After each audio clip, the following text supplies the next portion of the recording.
عباس عراقچی صاحب جو کہ ایرانین فارن منسٹر ہیں، ان کی گفتگو ہی ٹیلی فونک رابطہ ہوا اسحاق ڈار صاحب سے جو کہ پاکستان کے فارن منسٹر ہیں، وزیر خارجہ ہیں، اور دونوں نے اس بات پہ کہا کہ ہمیں آگے چلنا چاہیے. تو لہٰذا بات چیت رکی ہوئی بھی ہے، لیکن ہم یہ نہیں کہہ سکتے کہ امریکہ اور ایران کے مابین جو ہے ایک طرح سے کیا آپ کہہ سکتے ہیں کہ کوئی گفتگو ختم ہو گئی ہے. لیکن اسرائیل ایکسپورٹ ہو چکا ہے.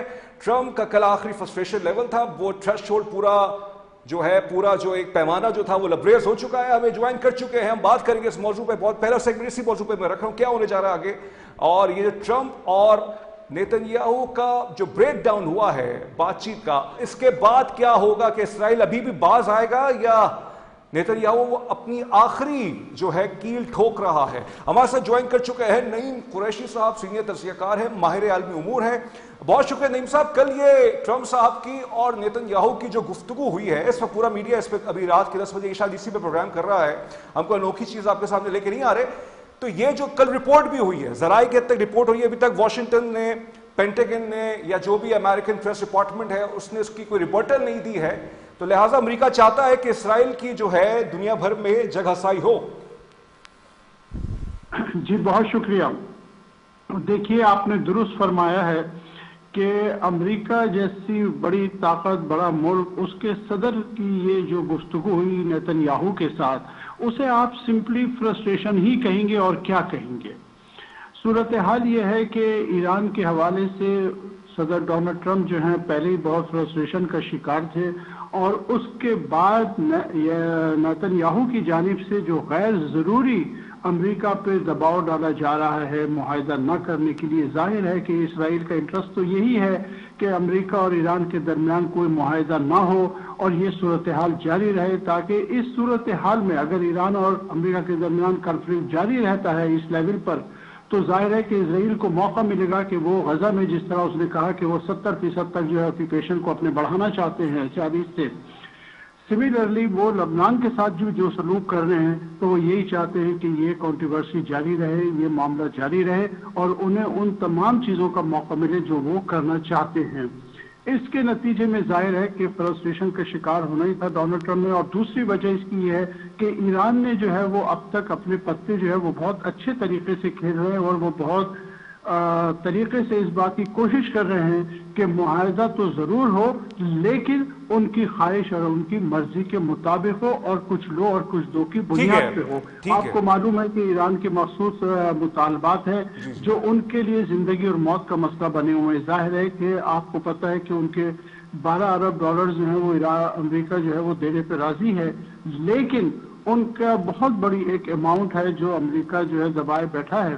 ایک تو وہ ان کا مسئلہ ہے، دوسری بات یہ کہ سینکشنز کا مسئلہ ہے، اور اس وقت جو صورتحال ہے یہ واحد راستہ ہے کہ جس کے ذریعے ایران جو ہے وہ زیادہ سے زیادہ رعایت حاصل کر سکتا ہے. ٹھیک ہے، یہ بات بھی آپ نے بالکل یہ بات آپ نے درست کہی کہ ابھی تک بہرحال نیگوسیشن مکمل طور پہ ختم نہیں ہوئے. ظاہر ہے کہ پاکستان درمیان میں ہے، پاکستان کی کوششیں ہیں تو کوئی نہ کوئی سلسلہ آگے بڑھے گا. ٹھیک ہے، آگے سلسلہ بڑھے گا. ہمیں جوائن کر چکے ہیں ظاہر شاہ شیرازی صاحب، بہت بعد میرے پروگرام میں آنے. بہت شکریہ ظاہر صاحب. یہ بتائیے گا کہ کل یہ جو ٹیلی فونک رابطہ ہوا، ایک ہاڑا ہوڑی مچی، ایک میرے عذرائے تفنن نے میں نے جملہ استعمال کیا ہے، اور امریکہ چاہ یہ رہا ہے کہ یہ جو جگ ہسائی ہوئی ہے، یہ جو آپ انگریزی میں سنب کرنا کہتے ہیں کسی کو، نیتن یاہو کی، وہ رہے میڈیا میں، کیونکہ ابھی تک کوئی ریپورٹل نہیں آئی ہے. ٹرمپ صاحب لگتا یہ ہے کہ بہت کیا کہتے ہیں فرسٹریٹڈ ہو چکے ہیں ایک طرح سے، یا وہ آپ کہہ سکتے ہیں، یہ وہ کہہ رہے ہیں کہ ایک ان کا بیان بھی ایک آیا موجود غالباً فاکس نیوز کو، انہوں نے کہا تھا کہ مذاکرات بھی میرے لیے بہت بورنگ ہو چکے ہیں، وہ نکلنا چاہتے ہیں اس سے، لیکن نیتن یاہو باز نہیں آ رہا ہے کسی بھی وجہ سے. اور ایران نے یہ کہا تھا کہ اگر لبنان کا آپ نے محاذ کھلے رکھا تو ہم اسرائیلی جو یا صہیونی جو انلیگل سیٹلمنٹس ہیں وہاں پہ حملے کر سکتے ہیں. کیا اسی وجہ سے امریکہ پر دباؤ ہے کہ وہ اسرائیل کو لبنان کے حملے پہ روک رہا ہے، یا کوئی اور وجہ ہے؟ بہت بہت شکریہ. دیکھیں جو سب سے اہم اس وقت معاملات ہیں، امریکہ اس جنگ سے ہر صورت نکلنا چاہتا ہے، اور جو فائنل پروپوزلز تھیں جو وار روم میں شاید 2-2.5 گھنٹے کی میٹنگ ہوئی، اور اس میں پریزیڈنٹ ٹرمپ نے اس پہ سائن کرنا تھا. اور بہرحال آؤٹ سائڈ جو بھی کہانیاں چل رہی ہیں، لیکن انسائڈرز کا یہ خیال ہے کہ وار کمپنسیشن میں تقریباً $300 بلین کے قریب امریکہ جو ہے نا اس کو دینے پڑیں گے ایران کو. اور جتنی بیک ڈور نیگوسیشن ہوئی ہمارے ہاں تو وہ ایک تو اسپوائلرز بہت زیادہ ہیں, وار مانگرز اپنی جگہ پہ, اور کچھ پولیٹیکل جو بینیفیشریز ہیں اس تمام پروسیس کے, جو شاید یہ دعائیں مانگ رہے ہیں کہ یہ ڈیل نہ ہو, اور ان کا اپنا ایک ذاتی ایجنڈا ہے, پاکستان کے اندر بھی ہے, سیاسی جماعتوں کا بھی ہے, کچھ آپ سمجھ رہے ہیں کہ اندرونی جو لوگ ہیں, باقی کچھ باہر بیٹھے ہوئے جو اسپوائلرز ہیں وہ ہیں. جہاں تک اسرائیل کا تعلق ہے, میرے خیال میں نیتن یاہو کی سروائیول جنگ کے اندر ہے, اور جو اس کا ایکسپینشنسٹ ڈیزائن ہے, دیکھیں یہ میرے خیال میں ایک سمپل جنگ نہیں ہے, اس کو ایک آئیڈیالوجیکل جنگ یا ایک مذہبی جنگ جو امریکہ کے وزیر جنگ نے تو قرار دی ہے, لیکن نیتن یاہو کے لیے بھی ایک آپ سمجھ لیں کہ ایک ایسی جنگ ہے جو کہ اس کے ذہنی اور ہارڈ ڈائل ریڈیکلائز جو مائنڈ سیٹ ہے زائنسٹ, اس کی عکاسی کرتی ہے. لہٰذا اس کے لیے انسانوں کا مرنا یا تباہی جو ہے نا وہ معمولی چیز ہے, اور وہ اس وقت امریکنز کو کوئرس کر رہا ہے. اور یہ ایک جو فائنل پروپوزلز آئی تھی اس میں یہ ڈیسیجن ہونا تھا کہ امریکہ اسرائیل کے تابع ہے یا اسرائیل امریکہ کے تابع ہے. اور جس طریقے سے پریزیڈنٹ ٹرمپ نے ایون آپ جو زبان استعمال کی ہے وہ گالی گلوچ حد تک ہے, اور جو ان کا ایک نیشنل سٹائل ہے میرے خیال میں بد زبانی کا, وہ اس حد تک چلے گئے ہیں. میرے خیال میں نیتن یاہو اتنا طاقتور آدمی نہیں ہے. اسرائیل اگر آج سروائیو کر رہا ہے تو وہ امریکہ کی ایما پہ کر رہا ہے, ورنہ میرے خیال میں جو ارد گرد کے عرب ممالک ہیں, ایون حزب اللہ اور حماس جو ہے نا وہ اسے شاید 15 دن کے اندر اندر نیست و نابود کر سکتے ہیں. That is a fact. اور ہم نے دیکھ لیا کہ غزہ کے اندر 2 سال کی بمباری, ریلنٹلیس کلنگ, جینوسائیڈ, اور 70,000 سے زائد فلسطینیوں کو شہید کرنے کے بعد, اور وہ بھی نہتے فلسطینیوں کو, ان کے پاس کچھ بھی نہیں ہے, نہ بام ہے, نہ راکٹ ہے, نہ جو ہے نا وہ آپ سمجھ لیں کوئی ایسا سوفسٹیکیٹڈ اسلحہ ہے سوائے بندوقوں کے یا سوسائڈ بامبنگ کے. تو یہ ایک بڑا واضح میسج ہے. میں یہ سمجھتا ہوں کہ امریکہ اب چاہتے ہوئے بھی میرے خیال میں اگر اس جنگ سے نہیں نکلتا تو اس کے لیے ایک بہت بڑا ڈیزاسٹر ہے. خود آپ دیکھ لیں جو فارمر اسرائیلی موساد کے کئی جو سربراہان ہیں, سرکردہ لیڈرز ہیں, انہوں نے یہ بالکل ایک کلیئرلی بات کر دی ہے کہ ایران کے خلاف جنگ میں جانا ایک بہت بڑی مس کیلکولیشن تھی. ہم اگر ایران کے خلاف اسپائی وار لڑتے, اندرونی طور پہ جو ہے وہ ان کی لیڈرشپ کو مارتے, تو یہ چیزیں اپنی جگہ بہت فائدہ مند تھی اسرائیل کے لیے. لیکن جو ہوا, ایران نے جتنا ریوالٹ کیا ہے, میرے خیال میں یہ ہسٹری اور مڈل ایسٹ کی ہسٹری کے اندر جو ہے مکمل ایک تبدیلی ہے. آپ کا پوائنٹ آگے آپ نے کہہ رہے ہیں کہ یہ جو سچویشن روم سے چیزیں تبدیل ہوئی, کیونکہ ٹرمپ نے پہلے اعلان کر دیا تھا, وہاں پھر آگے جا کے یہ سارے باتیں ہوئی ہیں. نعیم صاحب, آج کچھ سوشل میڈیا پہ ایک خبریں چل رہی ہیں, انویریفائڈ ہیں, خبریں نہیں کہوں گا میں اس کو, اس پہ لوگوں کا ایک تبصرہ ہے, کچھ کا دعویٰ ہے کہ ایران جو ہے وہ غالباً قریب پہنچ چکا ہے اپنے کچھ ایٹمی عزائم کو لے کر. اب اس پہ مارکو روبیو کا بھی ابھی ایک بیان موجود آیا ہے. انہوں نے کہا ہے کہ ایران بہت, میں نے اس پہ سوچ وچار کیا, انہوں نے یہ فرمایا کہ ایران جو ہے وہ اپنے ایٹمی پروگرام کے حوالے سے کچھ ایسے جو ہے موضوعات پہ بھی اس سے بات کی ہے جو وہ پہلے نہیں کرتا تھا. اچھا, ایک طرح سے ایران کی اوپننس ہے, اور پھر ساتھ ساتھ ایران جو اس طرح سے جنگ 28 فروری کے بعد سے جو ایک ایمرج ہو رہا ہے ایز اے پاور کے طور پہ, کہ اب لگتا یہ ہے, تاثر یہ ابھر رہا ہے کہ جنگ اگر رک رہی ہے یا جنگ کے جو کنڈیشنز ہیں وہ زیادہ ایران اس کو جو ہے ڈکٹیٹ کر رہا ہے, تو غالباً یہی فیکٹر ہے ایران کے اپر ہینڈ کی کا, یا کوئی اور آپ کے نزدیک وجہ ہے جس کی وجہ سے امریکہ تک یہ پہلے راضی ہو گیا تھا کہ ہم بحری ناکہ بندی پہلے کھولتے ہیں, پھر آپ اپنا جو ہے اپنا ہرمز کھولیں. جی نعیم صاحب, آپ مجھ سے پوچھیں. جی آپ سے پوچھیں. جی دیکھیے, اس کی وجہ یہ ہے کہ اس جنگ کے نتیجے میں یہ جو جنگ ہوئی ہے اس کے بڑے دور اثرات جو ہے وہ نظر آتے ہیں ہمیں. سب سے اہم بات تو یہ ہے کہ دیکھیں, اس جنگ کے نتیجے میں یہ بات ثابت ہو گئی کہ خلیجی ممالک جو امریکہ پر ڈیپینڈنٹ تھے اور یہ سمجھ رہے تھے کہ کسی بھی طرح کی صورتحال میں امریکہ جو ہے انہیں بچا لے گا, لیکن دوسرے بہت سے ممالک سے بچا درکنار وہ ایران سے بھی نہیں بچا سکا. تو یہ بات طے ہو گئی کہ آنے والے وقت میں مڈل ایسٹ میں جو ہے وہ ایران جو ہے وہ ایک طاقت کے طور پہ تسلیم کیا جائے گا, اور بہت بڑی طاقت. اور اس کی بنیادی وجہ یہ ہے کہ ایران نے, جس طرح آپ کو یاد ہوگا کہ رشیا جب 1934-35 کے بعد رشیا نے جو ترقی کی وہ خود اپنے زور بازو پہ کی تھی, حتیٰ کہ یہاں تک کہ 1959 میں خروشیف نے جو ہے وہ یونائٹڈ نیشن میں تقریر کرتے ہوئے اپنے جوتے سے ٹیبل بجائی اور کہا کہ ہم دوسری سپر پاور ہیں.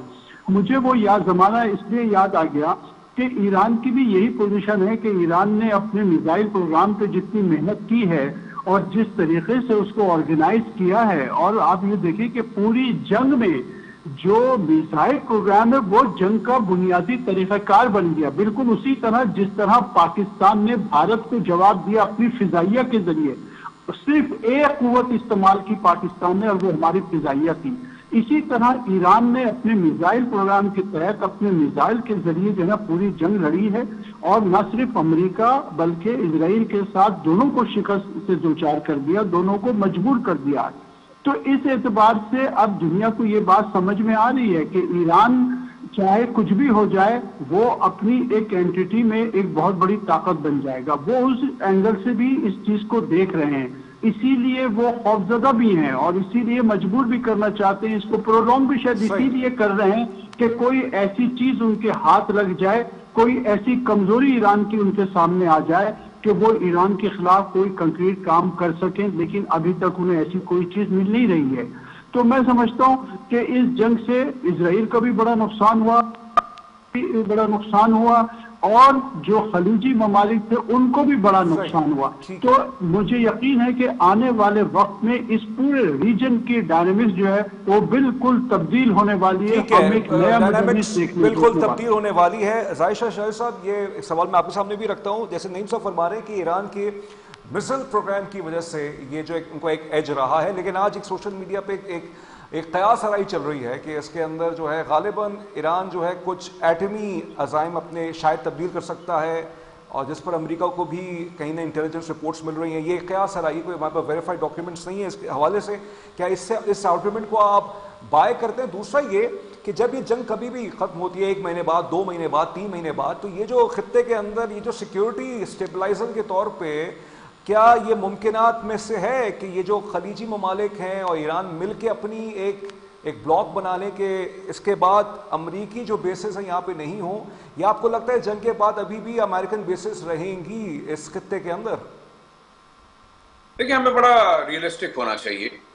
ایران نے بالکل اچھا ڈیفینڈ کیا ہے اور سپر پاور ہے، اس کے دیکھیں مختلف محرکات ہیں۔ ایران اس خوش فہمی میں بھی نہ رہے کہ اس نے شاید خود ڈیفینڈ کیا ہے، شاید پاکستان کی سپورٹ نہ ہوتی، رشیا کی سپورٹ نہ ہوتی، اور ساتھ ساتھ چائنا کی نہ ہوتی۔ یہ بات ہمیں بڑے کھل کے کرنی چاہیے۔ ہم ایران کو اس وقت ایک مانسٹر بنانے کی کوشش کریں کہ شاید وہ بہت بڑی طاقت ہے، بے شک طاقت ہے، ریزیلینس ہے اس قوم کے اندر، لیکن آپ اگر اس میں بیک گراؤنڈ میں چلے جائیں تو اس سے پہلے میرے خیال میں ایران جتنی پراکسیز کے ساتھ کھیلتا رہا ہے، پاکستان کے اندر جو ہے بڑی حد تک اس کی پینیٹریشن تھی۔ پاکستان کے اندر آپ دیکھیں تفتان سے جب کلبھوشن یادو داخل ہوا تھا چابہار سے، تو وہ اس کا ریزن کیا تھا؟ دیکھیں ان کے اپنے بھی مسائل بہت زیادہ ہیں، بے شک پاکستان نے آؤٹ آف وے اور پاکستان کے لوگوں نے آؤٹ آف وے جا کے ایران کی سپورٹ کی ہے، مورل کی ہے، ڈپلومیٹک کی ہے، اور ساتھ ساتھ جو ہے ہم نے کوشش بھی کی ہے کہ سعودی عرب اور قطر کو بھی نیوٹرلائز رکھیں، اور یہ شاید ایرانیوں کو ساری زندگی پاکستان کا احسان ماننا چاہیے اور ہونا بھی چاہیے۔ اور میرے خیال میں اس وقت شاید وہ ان کے IRGC سے لے کے جو ہے وہ پولیٹیکل لیڈرشپ سے لے کے عام عوام تک بھی لوگ مانتے ہیں کہ پاکستان نے بہت بڑی قربانی دی ہے، ڈسپائٹ دیٹ کہ ایران نے اگر آپ دیکھیں تو پاکستان کے ساتھ ایک شارٹ کلیشز بھی ہوئے، بارڈر انکرشن بھی ہوئی، بارڈر کے اوپر ہماری چھوٹی موٹی جنگ بھی ہوئی، لیکن ایک میسج بڑا کلیئر ہے، اور وہ یہ ہے کہ ایران اگر اپنے کہتے ہیں نا کہ وہ چادر سے زیادہ پاؤں پھیلائے گا تو مسائل بھی ہوں گے، اور یہی ایک بہت بڑا خطرہ ہے جو میڈل ایسٹرن ممالک ہے۔ UAE کے کنسرن اپنی جگہ پہ، لیکن سعودی عرب کے بھی ہیں، قطر کے بھی ہیں۔ کیا امریکہ اٹھ کے یہاں سے چلا جائے؟ اس کی صورت میں کیا پاکستان ایک سیکیورٹی اسٹیبلائزر ہوگا؟ اگر ایران امریکہ اور اسرائیل کو آنکھیں دکھا سکتا ہے تو کیا پاکستان کو بھی دکھائے گا؟ یہ ایک بڑا اہم سوال ہے۔ دیکھیں بے شک اس جنگ میں ٹیکنیکلی اگر دیکھا جائے تو ایک فیکٹر نہیں تھا جس نے ایران کو کھڑا ہونے میں مدد دی، ملٹیپل فیکٹرز تھے، اور یہ میرے خیال میں دنیا کو ماننا چاہیے۔ باقی آپ دیکھ رہے ہیں کہ جی نیوکلیر عزائم، میرے خیال میں دیکھیں اگر امریکہ چاہتا ہے یا اتحادی چاہتے ہیں یا دنیا چاہتی ہے تو اسرائیل بم بنا سکتا ہے، وہ 20 سے 60 کے قریب جو ہے نیوکلیر آرسنل رکھ سکتا ہے، ایران نہیں رکھ سکتا، لیکن دنیا کے اندر جو نظام ہے اس وقت وہ نہیں چاہتا۔ آپ کے 7 ممالک کے اندر جو ریجیم چینج ہوئی ہے، سیریا کو دیکھیں، آپ جارڈن کو دیکھیں، آپ ایجپٹ کو دیکھیں، آپ لیبیا کو دیکھیں، دیٹ واز فار پرپس۔ اور میرے خیال میں امریکن پالیسی میکر اور ان کے جو ملٹری پلانر تھے وہ پہلے کہتے رہے، جب جو ہے وہ کولن پاول کے زمانے میں باقاعدہ پلان کر کے کہا گیا کہ we are going to take out 7 countries in next 5 countries in next 7 year. تو کیا ہوا؟ وہی ہوا، آپ نے تمام کو نیوٹرلائز کیا، ایران آخر آپ کے پاس بچ گیا. میرے خیال میں جو نیا ورلڈ آرڈر ہے وہ اتنا سمپل نہیں ہے کہ شاید اسرائیل کو ایکسپینڈ کرنے کے لیے ہے یا امریکہ کو مضبوط کرنے کے لیے، لیکن اس جنگ سے ایک چیز واضح ہوئی کہ اسرائیل جو اپنے آپ کو ریجنل پاور ان مڈل ایسٹ کہتا تھا وہ شاید اب نہیں رہا. یہ ماننے والی بات ہے، اور اس کی جو ایکسپینشن ڈیزائن ہے اس کو کم از کم بریک لگی ہے. باقی دیکھیں آخری بات، امریکہ بے شک ایک سپر پاور اب تک ہم سمجھتے رہے، لیکن جس طریقے سے ایران کی جنگ میں امریکہ کو ایک ہزیمت اٹھانی پڑی ہے ملیٹریلی، اکنامکلی اور اسٹریٹجیکلی، یہ بھی ایک دنیا کے لیے میسج ہے کہ امریکہ کا زوال ہے سپر پاور شروع ہو چکا ہے. اور میرے خیال میں چائنا اور رشیا نے جس طریقے سے انڈائریکٹلی ایران کے تھرو امریکہ کو نیوٹرلائز کیا ہے، اس میں تو ملٹی پولارٹی والی جو بات آپ کر رہے ہیں، اس میں تو ابھی ولادیمیر پوٹن کا جو وزٹ تھا چین کے اندر، جو کمیونیک آئی ہے اس کے اندر یہ بات کی گئی ہے کہ جو اقوام متحدہ کا مقصد تھا وہ یہ تھا کہ دنیا جو ہے پاور سینٹر ایک جگہ نہ ہو اور ایک جگہ جا کے وہ محیط نہ ہو جائے. تو یہ بات بالکل آپ کی بات سے متفق ہے. تو ملٹی پولر پاور سٹرکچر کی اب دنیا کی طرف جو ہے بات چیت جا رہی ہے. آخری کامنٹ آپ کا نعیم صاحب، کیا کہیں گے اس معاملے پہ آپ؟ Last comment. جی بالکل، میں تو یہی سمجھتا ہوں جو میرے بھائی فرما رہے تھے بالکل درست فرما رہے تھے، ایسا ہی ہے. یہ بالکل حقائق ہیں، بالکل ایسا ہی ہے کہ ایران کی مدد جو ہے پاکستان نے بہت زیادہ کی ہے، اور تھوڑا سا ہمیں ایران سے کبھی ماضی میں گلے شکوے رہے ہیں، یہ بات بھی بالکل درست ہے. مجھے لگتا ہے کہ ٹائم آ گیا ہے کہ Iran should realize what Pakistan has done for them. تو اس لحاظ سے یہ بات بھی درست ہے. اور میں اسی طرح سم اپ کر سکتا ہوں جس طرح انہوں نے کہا کہ چائنا اور رشیا کی بڑی مدد رہی ہے ایران کو، یقینی طور پہ ایسا ہی ہے.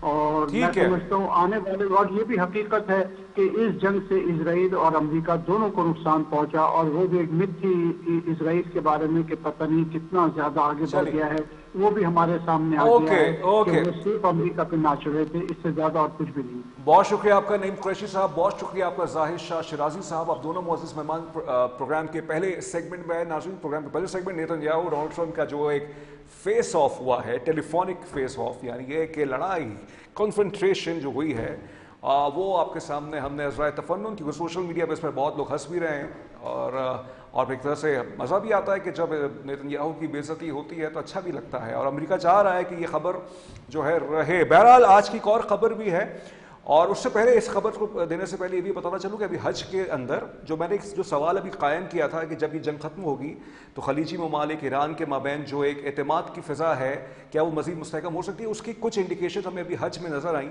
پہلے بھی نظر آتی تھی، مزید اس سال اور اچھی طرح سے سعودی حکام نے حج کے اندر ہم نے دیکھا ایرانی جو حاجی جو تھے ان کو بہت اچھا ان کے ساتھ جو ہے ان کو ٹریٹ کیا، پہلے بھی کرتے تھے اور مزید کیا، ہاسپٹیلٹی دکھائی، مہمان نوازی دکھائی، ان کا خیال رکھا، ان کی سیکیورٹی پرووائڈ کی. تو یہ ایک انڈیکیشن تھی سعودی عربیہ کی طرف سے اور ایک اچھا جسچر تھا ایرانی جو وہاں پہ حاجی تھے، اور ایران کی طرف سے بھی ان کا شکریہ ادا کیا گیا.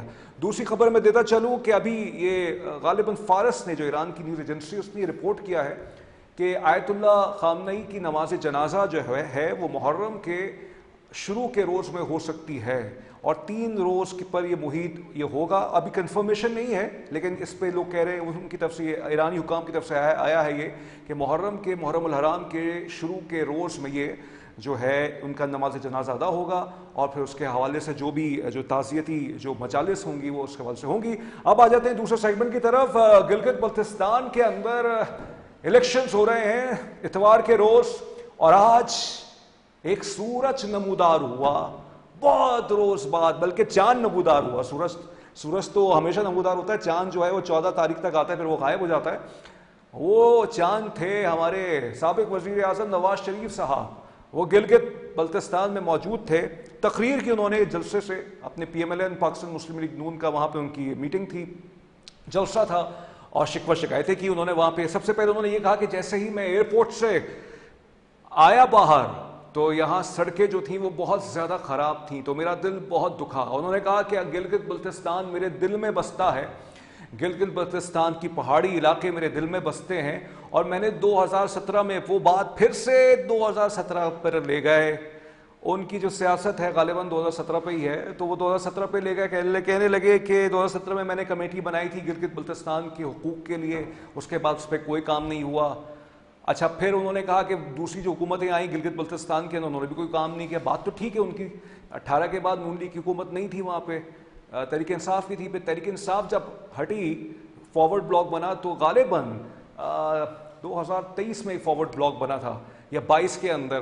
تو کچھ عرصہ تو وہ رہے ہیں نا پی ڈی ایم کی حکومت کے ساتھ, تو پی ڈی ایم ان کے ساتھ مل کے, جس میں شہباز شریف صاحب تھے, وہ کوئی نہ کوئی ان کی مدد کرتے تھے. بہرحال تو آج نواز شریف صاحب گلگت بلتستان میں نظر آئے, انہوں نے کہا ہے کہ ہم جیتے نہ جیتے ہم آپ کے لیے کام کرتے رہیں گے, سڑکیں بنائیں گے, یہ کریں گے, وہ کریں گے. اور ساتھ ساتھ بلاول بھٹو زرداری صاحب آج کردو میں پہنچے ہوئے تھے, وہاں ولولہ اندیز تقریریں کی ہیں انہوں نے, اور کہا ہے کہ ہم جو ہے گلگت بلتستان کو اس کا حق دلا کے رہیں گے.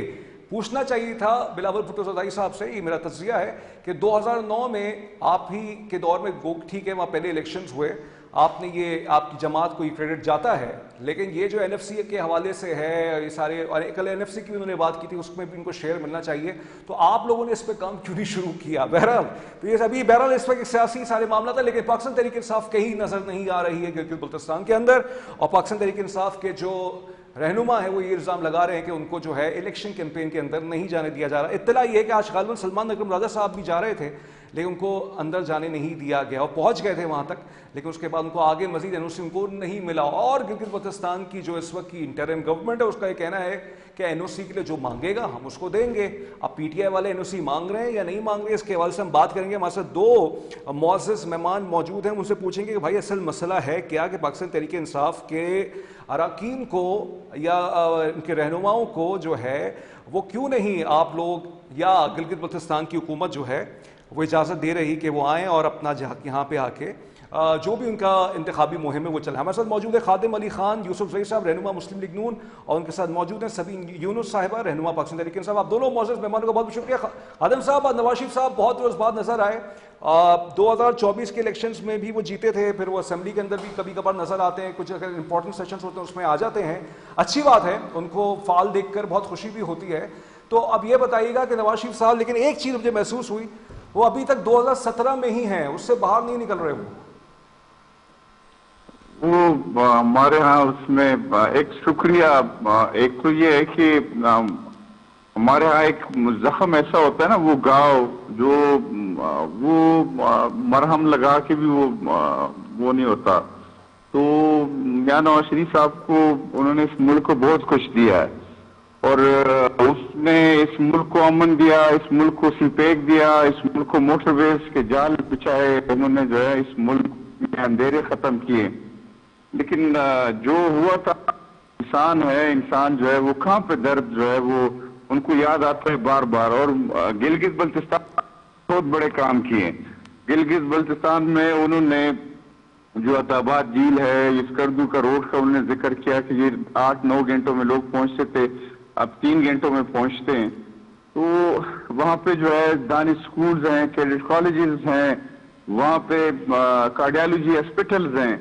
اور یہ جو سی پیک ہے, چونکہ کاشغر سے شروع ہونا تھا تو وہ گلگت کی ہی وہ ہے, تو میں نواز شریف کی گلگت کے لیے بہت زیادہ خدمات, تو انہوں نے گلہ کیا ہے کہ انسانی فطرت ہوتا ہے, اس نے اس میں بات کی ہے, کوئی ایسی وہ نہیں ہے. اچھا نہیں, لیکن اس میں گلگت بلتستان کے لوگوں کا کیا, غالباً انہوں نے ان کو رکھ کے اپنی بات کہیں اور تو نہیں پہنچائی ہے؟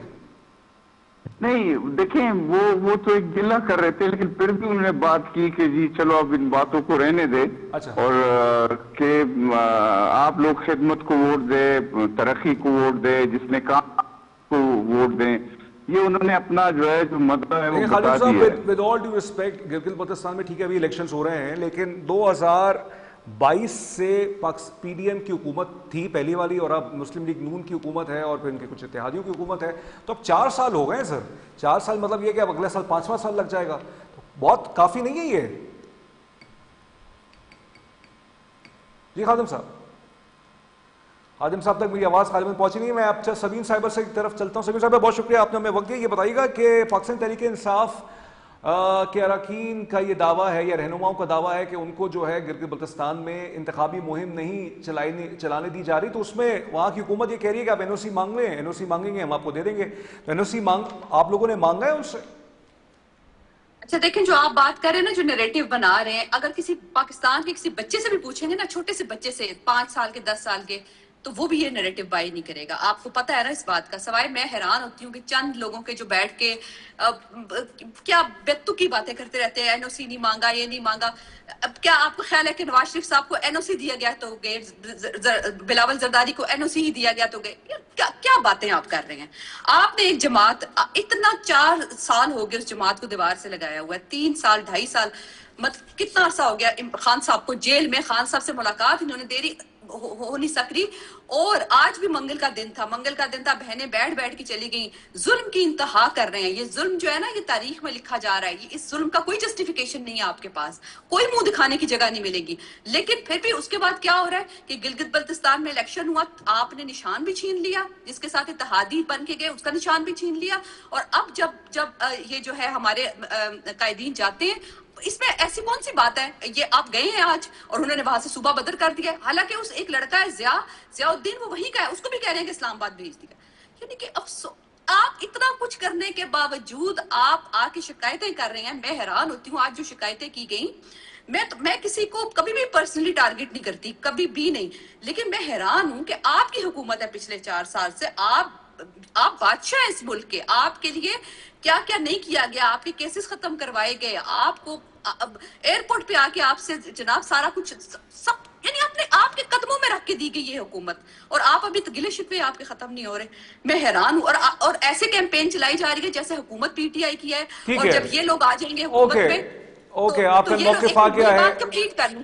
جب یہ لوگ حکومت میں آ جائیں گے تو اس ساری جو ہے نا گلگت بلتستان کو جو ہے وہ سب کچھ یہ تو دے دیں گے. آپ سے سوال اس لیے میں نے 4 سال سے حکومت میں ہیں یہ سارے لوگ، شرم نہیں آتی کہ پھر بھی یہ باتیں کرتے ہیں. آپ سے میں نے این او سی کا سوال اس لیے کیا تھا کیونکہ یہ تو ان کا موقف ہے. آپ اسی وجہ سے دوسرا سوال جو میں کروں گا، جو آپ کے گفتگو میں جو آپ کے حریف ہیں ان سے پوچھوں گا، تو ان کے سامنے کریٹیکل سوال رکھوں گا. تو یہ دونوں مجھے موقف کو ساتھ لے کے چلنا پڑتا ہے. لیکن مجھے یہ بتائیے گا، پاکستان کے لیے ویزا چاہیے ہوگا پاکستان کے کسی دوسرے نہیں کوئی ویزا نہیں چاہیے ہوتا.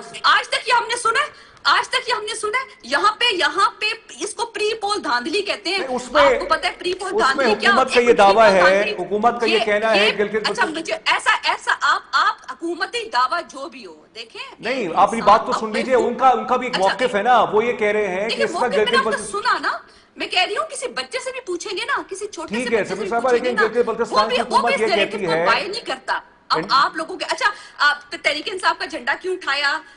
ابھی بھی ایک لیٹر پہ ابھی دیکھ رہے یار، آپ کیا باتیں کر رہے ہیں؟ اتنا کچھ آپ کو دے دیا، قدموں میں آپ کے رکھ دیا، پھر بھی آپ چلیے لیکن میں ناظرین کو بتا دوں. چلوں ٹھیک ہے، یہ سمیر صاحبہ کا کے لیے آپ نے تحریک انصاف کو کیمپین نہیں چلانے دی، حالانکہ سب فارم 47 آپ لوگوں نے بنانے ہیں، یہ بھی سب کو پتہ ہے. اوکے ٹھیک ہے میم، مجھے آگے چلنا ہے، اس شخص سے مجھے آگے جانا ہے، اتنا ڈرے ہوئے ہیں یہ سب لوگ. اوکے. لیکن ایک موقف ناظرین کے سامنے گلگت بلتستان حکومت کا یہ ہے کہ کیونکہ ابھی گلگت بلتستان کے حوالے سے آپ نے دیکھا کہ جب جنگ شروع ہوئی ایران امریکہ کے اندر، اور پھر ایک طرح سے وہاں پہ ایک افراتفری ہوئی، کیوس ہوا، ایک سیکیورٹی سچویشن پیدا ہو گئی، تو کچھ ایلیمنٹس ایسے ہو سکتے ہیں کہ جو یہ کریٹ کر سکتے ہیں. تو اس کی بیسس پہ ان کا یہ موقف ہے. میرا یہ ورژن نہیں ہے کہ این او سی لینی پڑ رہی ہے یس تاکہ سکون کا ماحول ہو. لیکن خادم صاحب یہ بتائیے گا، یہ گلگت بلتستان کا ایک انٹرنل میٹر ہے، لیکن وہاں پر پنجاب پولیس کی ڈپلائمنٹ یعنی 5 سے 6,000 ڈپلائمنٹ کی بات کی گئی ہے.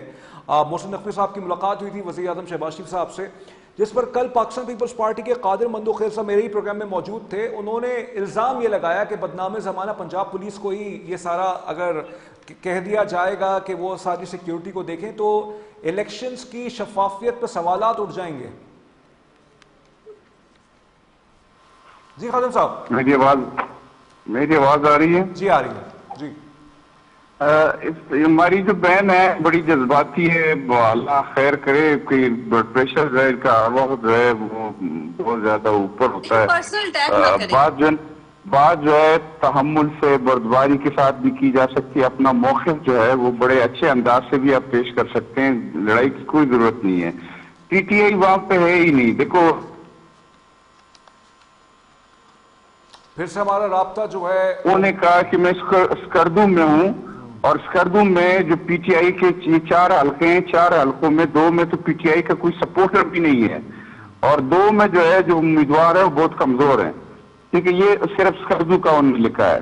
اچھا سارے جو ہے جو افتخار درانی ہے جو عمران خاص آدمی تھا اس کا بیٹا ہے، وہ کہتے ہیں کہ جی پی ٹی آئی جو ہے وہ 1 سیٹ کے لینے کی پوزیشن میں نہیں ہے، کئی مقابلے میں بھی نہیں ہے۔ مقابلہ ہے پیپل پارٹی اور مسلم لیگ نون کا، پیپل پارٹی، اور وہ جو ہے نہ یہ 3 میں نہ 13 میں، یہ پی ٹی آئی تو ہے ہی نہیں وہاں پہ۔ اگر وہ نہ 3 میں ہے نہ 13 میں ہے تو تحریک انصاف والے یہ دعویٰ کرتے ہیں کہ ان کو نہیں جانے دیا جا رہا، تم کو جانے دیا جائے تو ہمیں کیمپین نہیں چلانے دے رہے، 3 میں 13 میں ہم نہیں ہیں۔ جی میں اب یہ پارٹی جو ہے وہ ہے نہیں، تو ادھر مجھے بتاؤ کہ 40 دن بعد تو یہ خواب خرگوش سے اٹھے ہیں کہ جی 40 دن جو کمپین چلی اس میں یہ نہیں تھے، کوئی نظر ہی نہیں آئے۔ اچھا ان کا جو چیئرمین صاحب ادھر بیٹھے ہوئے ہیں، یہ جو ان کی شاید خٹک صاحب جو ہے وہ کمپین کر رہا ہے، وہ نواز خان کر رہا ہے، جو ان کا اپوزیشن لیڈر ہے سینٹ میں وہ کمپین کر رہے ہیں، اور یہ جو ہے اب یہ کہتے ہیں جی کہ جی ان کو کیوں اجازت نہیں ملی۔ بھائی آپ کے لیے جا رہے ہو، آپ جو ہے گلگت بلتستان کے جو شمالی علاقہ جات ہے ان کے فیئر کے لیے جا رہے ہو، اگر جانا ہے تو وہاں باقاعدہ این او سی لے لو، نواز شریف لے سکتا ہے تو باقی کیوں نہیں لے سکتے ہیں؟ جی سمیر صاحبہ باقی بھی آپ لوگ این او سی لے لیجیے۔ میں حیران ہوں یہ ایسی باتیں کرتے ہیں جو ہے نا پاکستان، اب ان کو ابھی بھی لگتا ہے کہ دنیا 90s میں رہتی ہے۔ جو 90s میں یہ بیانیاں بناتے تھے نا، یہ وہی بیانیاں، قرض اتارو ملک سوارو، ہم نے یہ کر دیا، کھاتا ہے تو لگاتا ہے، وہی والی باتیں کر رہے ہیں۔ آج ان کے لیڈر نے بھی ایسی باتیں کی، بس یہ نکل ہی نہیں سک رہے اس دور سے۔ سب کو پتا ہے کیا ہو رہا ہے، اس پورے پاکستان کو بھی پتا ہے اور پوری دنیا کو بھی پتا ہے کیا ہو رہا ہے۔ ایک عمران خان کی جھلک دکھانے کے یہ روادار نہیں ہے، ٹھیک ہے۔ یہ تحریک اگر آپ کو اتنا پی ٹی آئی پہ تھا تو جس تحریک کے پی ٹی آئی نے جس کے ساتھ اتحاد کیا اس سے بھی نشان چھین لیا گیا۔ افسوسناک بات یہ ہے۔ اور پھر بھی یہ کہتے ہیں کہ جناب ہر سارے اپنے قائدین ان کے بڑے بڑے جلسے کر رہے ہیں، اور یہاں جب شاہد خٹک نے کسی جلسے کا اعلان کیا تو اس کے پیچھے پولیس بھاگنا شروع ہوگی۔ پنجاب سے پولیس کیوں گئی مجھے بتائیں؟ یہ سب باتیں جو ہیں یہ کیا ہمیں سمجھ نہیں آ رہی، اور کیا ہونا ہے اس الیکشن میں ہمیں نہیں پتا، تو کیا ہو جائے گا یہ اور پچھلی جو الیکشن تھی اس کی رپورٹیں بھی آ گئی، اس کی رپورٹیں بھی آ جائے گی ساری۔ الیکشن میں کیا ہوگا سب کو سب صاف نظر آ رہا ہے، لیکن بات اتنی سی ہے کہ یہ کتنا عرصہ جو ہے نا آپ کے سر جس چھتر سایہ میں آپ رہ رہے ہیں، ٹھیک ہے آپ ابھی رہ رہے ہیں، زبردست بات ہے، لیکن یہ ہمیشہ ہم نے وقت کو بڑا جلدی بدلتے دیکھا ہے، اور اس وقت بھی بدل جائے گا۔ اور اس وقت جو ہے نا اکانومی کی جو حالت انہوں نے کر دی ہے وہ سب سے زیادہ، ابھی جب یہ بجٹ پیش کریں گے اس کے بعد جب غریب عوام کو جو تڑپے گا نا، جو عوام کو تڑپائیں گے، اس کے بعد دیکھیں کہ حالات کیا ہوتے ہیں۔ تو یہ ان کے نریٹو جو ہے نا جو مرضی بناتے ہیں، جو مرضی کہتے ہیں، جو عوام ہے اس کو تو سب کچھ پتا ہے کیا ہو رہا ہے کیا نہیں ہو رہا ہے۔ تجربہ کار آئے تھے معیشت ٹھیک کرنے، اور معیشت کا کیا حال ہے وہ بھی نظر آ رہا ہے سب کو۔ جی معیشت کا حال بہت برا ہے، ان کا کہنا ہے سمیر صاحب کا، آپ کا کیا کہنا ہے خادم صاحب؟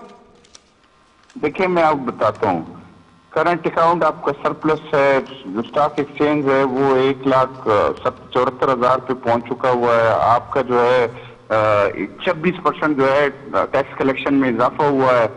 جو عمران کے دور میں 6,000 روپے اکٹھے ہوتے تھے، آج جو ہے 10,000 ارب روپے اکٹھے ہوتے ہیں۔ دوسرا جو ہے میں آپ کو بتاتا ہوں، یہ جو آپ پیٹرول اور ڈیزل کی بات کر رہی نا، یہ جو بات کری ہے یہ جو ہے یہ عالمی بحران ہے، اور اس بحران سے ہم اچھی طریقے سے نمٹ رہے ہیں۔